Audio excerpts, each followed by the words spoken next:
dan damai sejahtera Allah Bapa kita dan anaknya Tuhan Yesus Kristus menyertai saudara. Amin. Shalom saudara yang terkasih, jemaat Kristus dimanapun saudara berada hari ini. Senang bisa menyapa saudara di tempat saudara berada hari ini dalam dimensi yang berbeda tetapi dalam dunia yang sama. Sebagai insan yang diciptakan untuk Tuhan sebelum melakukan rangkaian aktivitas kita pada hari ini, marilah kita mengawalinya dengan memuliakan Tuhan di waktu diam kita dan mendengarkan firman Tuhan.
Firman Tuhan hari ini diambil dari 1 Tesalonika 1 ayat 3.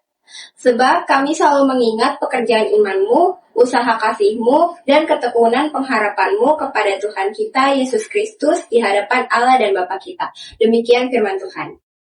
Saudara yang terkasih, Paulus sering sekali memuji jemaat yang ia mengirimi surat kepada jemaat itu. Salah satu jemaat yang tidak luput dari pujian Paulus adalah jemaat yang berada di Tesalonika.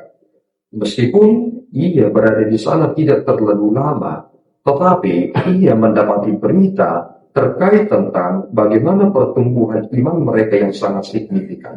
Inilah hal yang patut dipuji dari jemaat Kristus. Bagaimana iman mereka merespon segala tantangan, bagaimana iman mereka merespon segala hal-hal yang terjadi di dunia ini. Bukan merespon dengan berlandaskan pengertian sendiri, sehingga ketika ia menanggapinya, kemudian polos, akhirnya dia menjadi putus asa. Iman merespon, inilah hal yang sangat penting dalam dunia sekarang ini.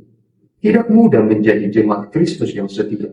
Orang-orang yang berada di Tesalonika adalah orang-orang yang selalu menghadapi tekanan, karena mereka dianggap pengkhianat.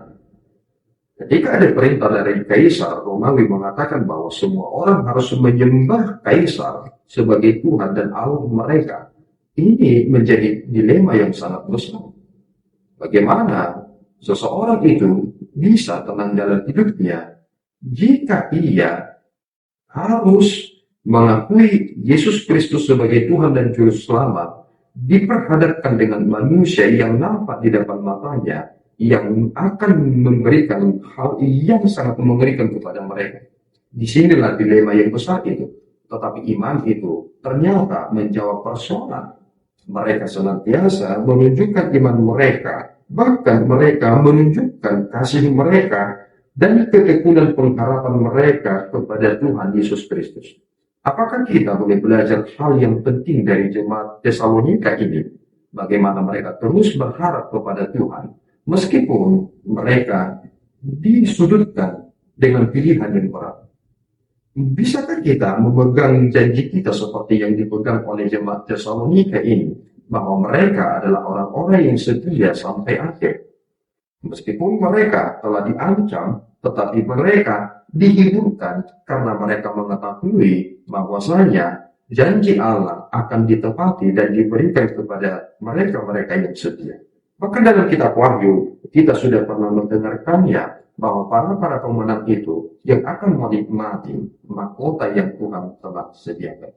Saudara yang terkasih, baiklah Injil yang telah kita terima itu menguatkan kita supaya kuasa dari firman Tuhan yang telah kita hidupi itu memberikan kekuatan kepada kita untuk menjalani hari-hari kita. Jangan pernah mundur, jangan berkompromi dengan dosa, dan tetaplah hidup dalam iman yang benar-benar setia. Kiranya Tuhan menolong saudara, kita berdoa.